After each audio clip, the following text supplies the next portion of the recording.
Friends, welcome back to physics online class. So already we discussed about that fundamental physical quantities as well as derived physical quantities. So what's the mean of the derived physical quantities? The quantities are expressed by taking use of that fundamental physical quantities are nothing but the dependent physical quantities are also we can call it as derived physical quantity. What's the mean of that dependent physical quantity? For example, let me give that clarification about that derived physical quantity first, then we'll next move for further one. For example, so as I said that, for example, in order to define that acceleration, so all of you familiar about this word, in high school physics you learnt about this. So in order to express the concept of acceleration, so we need that velocity term and time term, right? So in order to express that acceleration, I need velocity term and time term here. So still more I will simplify here. Acceleration, which is equal to velocity means displacement divided by time taken. In denominator time term is there. So acceleration, this is nothing but distance divided by time square, right? So distance or displacement means in terms of length. So by expressing the concept of acceleration, so I need that length term and time term. So acceleration is belongs to derived physical quantity. So in order to express that acceleration, I will use that length term and as well as time term. So acceleration belongs to derived physical quantity. It means that dependent physical quantities we can call it as derived physical quantities, right? For example, in case of that derived physical quantities, I want to come to know that how many times that fundamental physical quantities are getting repeated. For example, in case of that acceleration, length divided by time square is there. It means that time is repeated by 2 times here. In the similar way, in any derived physical quantity, I want to understand that how many times those fundamental physical quantities are getting repeated here. In order to understand all such things, I need to write that dimensional formulas for all derived physical quantities. So by writing the dimensional formulas, we come to know that how many times the fundamental physical quantities are getting repeated in the given derived physical quantities. Writing the dimensional formula is very much important thing in physics. So in today's session, so we will understand about that how to write the dimensional formulas for any physical quantities. So first I need to understand that, so what's the mean of that dimensional formula first. So let me understand dimensional formula. Dimensional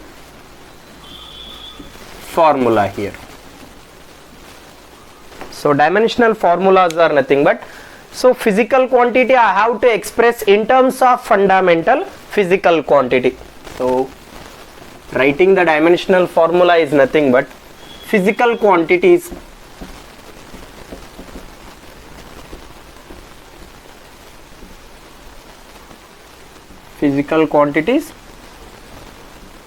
are expressing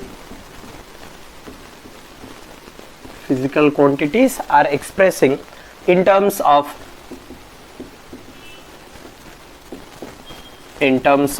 fundamental physical quantity. Fundamental physical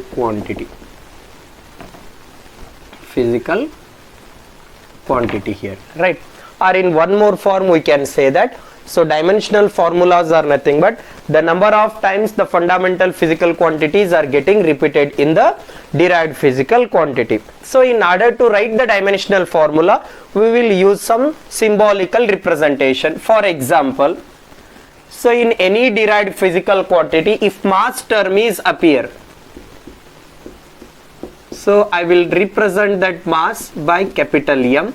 In that any given physical quantity, if length term is appear, so I will represent by the letter L. In that any given physical quantity, if time term is appear, let it be write it as t here. In mechanics there are 3 fundamental physical quantities. In physics there are 7 set of fundamental physical quantities are there, but in mechanics we will use that 3 fundamental physical quantities. What are those? Mass, length and time. By taking use of m, l, t, I can express that derived physical quantities in terms of fundamental physical quantities. For example, I have to express that area here. In the given physical quantity area, how many times the fundamental physical quantities are getting repeated, I need to understand. For example, in order to express that area is nothing but length into breadth, or simply I can call it as length into length. Right. For example, length is represented by the physical quantity L here. So area length into length. From the simple mathematics, if bases are same, powers are added. Area which is equal to. So in order to express that area, there is no mass term. If there is no mass term, means m to the power of 0 I will write. Right. So in order to express that length, nothing is there, means power is 1. So bases are there, bases are same, powers we are going to add it up here. So length term is 2, time term is also 0. So in order to express that area, m0, l to l square and t to the power of 0 we can consider here. In the similar way, in order to express that volume, so volume means length, breadth and height, or simply we can call it as length into length into length. Right. So this is L cube here, dimensional formula for volume. So this becomes L cube. Right. So in order to express that volume, is there any mass term and time term? No. So then I can write that volume which is equal to m to the power of 0, L cube and t to the power of 0. This is the way to write the dimensional formula. Right. So let me give an example here. So this is second example.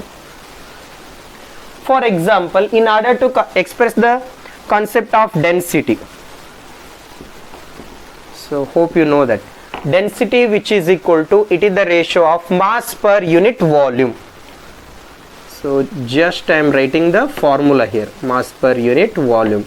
If you know the formula, then only you can able to write the dimensional formula about the density, volume. So in upcoming topics you will learn about that. So just my intention is to make you to understand that if you know the generalized formula for any physical quantity, then how to write its dimensional formula. You worried about that only.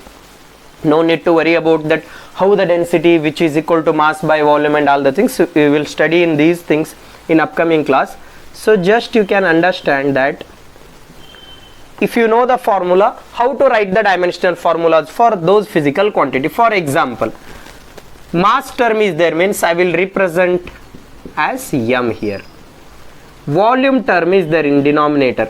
Volume dimensional formula already I know that, L to the power of 3. Right.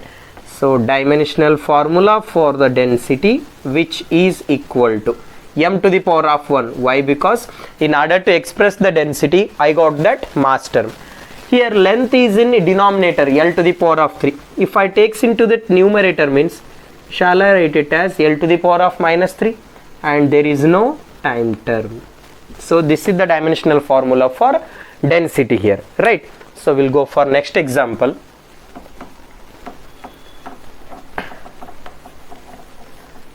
Right. So next we'll write the dimensional formula for speed here. So speed is nothing but what? Distance traveled by the body divided by time taken.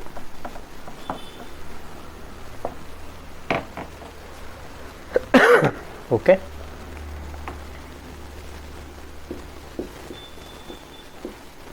Speed which is equal to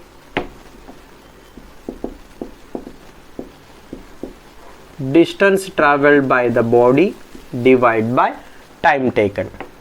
Right. Distance which is nothing but length, L to the power of 1. time is nothing but t here, t to the power of 1, right? So speed which is equal to, there is no mass term in order to express that speed here, so that's what I will write, that m to the power of 0 here, L to the power of 1, denominator term I will take it into numerator, t to the power of minus 1 here, right? Then look at here, so I want to write that dimensional formula for acceleration here. Acceleration is nothing but velocity divided by time here, right? So wait a minute, acceleration which is equal to, velocity means length or displacement, displacement divided by time. Already in denominator time term is there, shall I write it as time square here, right? So acceleration which is equal to, displacement means length also, L to the power of 1, and time term is there, 2 times time is repeated. Look at here, in order to express that speed, length is repeated by 1 time, time is repeated by 1 time, there is no mass term involved in expressing the speed. In the similar way, in order to express that acceleration, so look at here, mass is 0, length is repeated by 1 time, and here time is repeated by 2 times. Here time is repeated by 1 time in order to express the speed, whereas in order to express that acceleration, here m to the power of 1, sorry, m to the power 0, L to the power of 1, and t to the power of minus 2. So this is the dimensional formula for acceleration. Then we'll go for next one. I want to write the dimensional formula for momentum or linear momentum. Linear momentum. So it is the product of mass and velocity. Product of mass and velocity. So if I know the formula, linear momentum, so L which is equal to m into v, I can consider it is the product of mass and velocity. Linear momentum. So don't get confused, L means not a length here. Here L means linear momentum. Sorry, linear momentum I will represent by the letter P here. Linear momentum P. Mass is represented by the letter capital M. Already we know the velocity term here. So velocity means m to the power of 0, L to the power of 1, t to the power of minus 2, right? Momentum which is equal to, so here m term is there, here also m term is there. So bases are same, powers are added, 1 plus 0, it is 1, L to the power of 1, t to the power of minus 2. In order to express that linear momentum, mass is repeated by 1 time, length is repeated by 1 time, whereas time is repeated by 2 times here. Let me give some more physical quantities example. Hope you are following these things, right?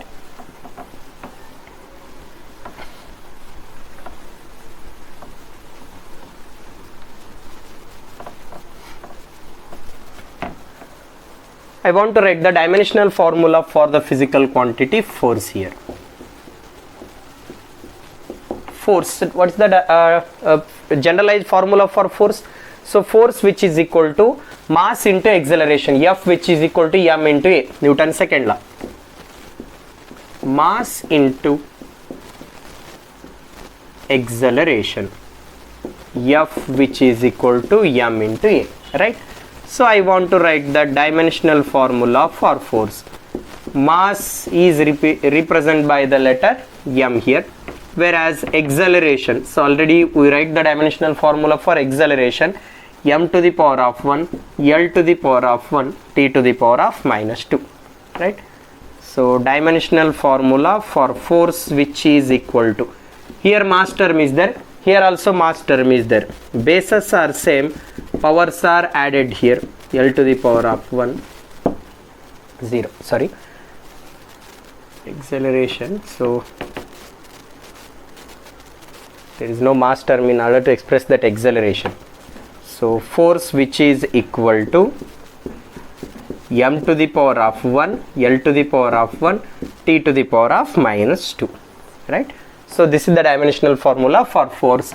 Then I can write the dimensional formula for work done here. Work done which is equal to force into displacement. What is the dimensional formula for work done here? For example, generalized formula for force which is equal to, work done which is equal to force into displacement. Individually, we know the dimensional formula for force here. What's the dimensional formula?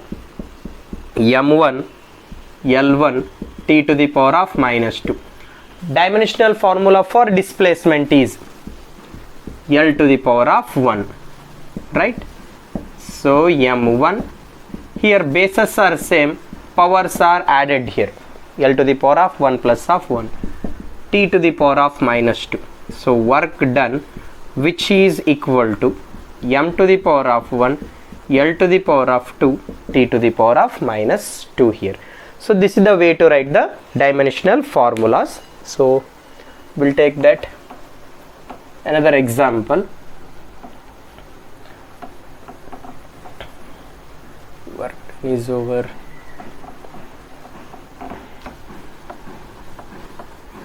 So in order to write the dimensional formula in mechanics, we will use M, L and T here, right? I want to write the dimensional formula for pressure here.